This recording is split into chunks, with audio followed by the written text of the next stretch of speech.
بسم اللہ الرحمن الرحیم، درود و سلام محمد وعلی محمد پر صلی اللہ علیہ وآلہ وسلم۔ تو آج ہم دیکھتے ہیں قرآن مجید کے پارہ نمبر 5 کے بارے میں۔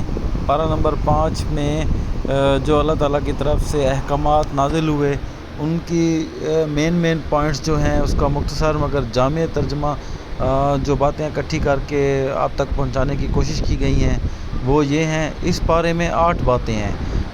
خانہ داری کی تدابیر اس میں نمبر 1 ہے، نمبر 2 عدل و احسان ہے، نمبر 3 جہاد کی ترغیب ہے، نمبر 4 منافقین کی مذمت ہے، نمبر 5 قتل کی سزائیں ہیں، اس کے بعد نمبر 6 ہجرت اور صلاۃ الخوف ہے، نمبر 7 ایک قصہ اس میں ہے، اور 8ویں نمبر پہ سیدھے راستے پر چلنے کی ترکیب۔ تو اب اس کو تھوڑا سا مزید تفصیل سے دیکھتے ہیں۔ پہلی بات جو ہے خانہ داری کی تدابیر، پہلی ہدایت تو یہ دی گئی ہے کہ مرد سربراہ ہے عورت کا، پھر نافرمان بیوی سے متعلق مرد کو 3 تدبیریں بتائی گئی۔ ایک یہ کہ اس کو وعظ و نصیحت کرے، نہ مانے تو بستر الگ کر دے، اگر پھر بھی نہ مانے تو انتہائی اقدام کے طور پر حد میں رہتے ہوئے اس کی پٹائی بھی کر سکتا ہے۔ یہ ایک مخصوص بات ہے، سمجھائی کر سکتا ہے، یوں سمجھ لیں اس طرح سے ہے۔ تو لازمی نہیں کہ ہاتھ اٹھا کے ظلم کرے، یہ بات اس طرح سے ہے۔ دوسری بات ہے عدل و احسان۔ عدل و احسان کا حکم دیا گیا ہے تاکہ اجتماعی زندگی بھی درست ہو جائے۔ نمبر 3 جہاد کی ترغیب۔ جہاد کی ترغیب دی کہ موت سے نہ ڈرو، وہ تو گھر بیٹھے بھی آ سکتی ہے، نہ جہاد میں نکلنا موت کو یقینی بناتا ہے اور نہ گھر میں رہنا زندگی کے تحفظ کی ضمانت ہے۔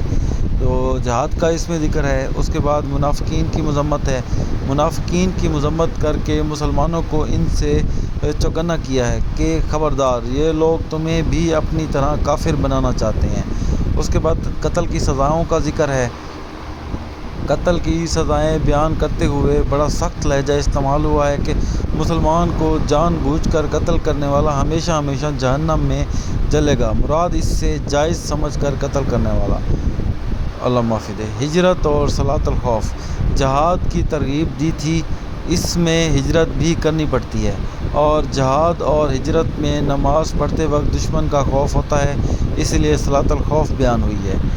ایک قصہ جو اس میں ذکر ہوا ہے ایک شخص کے بارے میں ہے۔ وہ قصہ یہ کہ ایک شخص جو بظاہر مسلمان مگر در حقیقت منافق تھا، اس نے چوری کی اور الزام ایک یہودی پر لگا دیا۔ نبی علیہ السلام تک یہ واقعہ پہنچا۔ آپ صلی اللہ علیہ وآلہ وسلم یہودی کے خلاف فیصلہ دینے ہی والے تھے کہ آیت نازل ہوئی اور اللہ تعالیٰ نے بتا دیا کہ چور وہ مسلمان نما منافق ہے، چنانچہ وہ چور مکہ بھاگا اور کھلا کافر بن گیا۔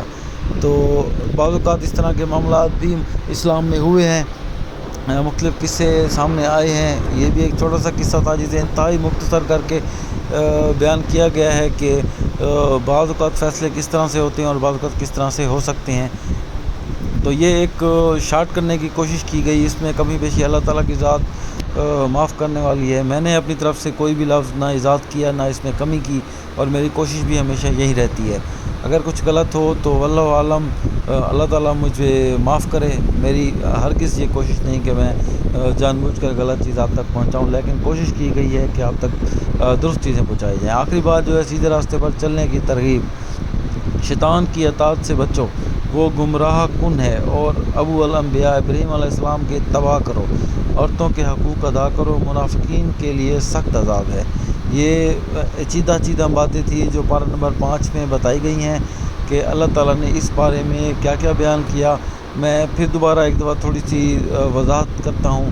خانہ داری کی تدابیر تھی، عدل و احسان تھا، جہاد کی ترغیب، منافقین کی مذمت، قتل کی سزائیں، ہجرت اور صلاۃ الخوف، ایک قصہ جو حضور صلی اللہ علیہ وسلم کے انصاف کا تھا، سیدھے راستے پر چلنے کی ترغیب۔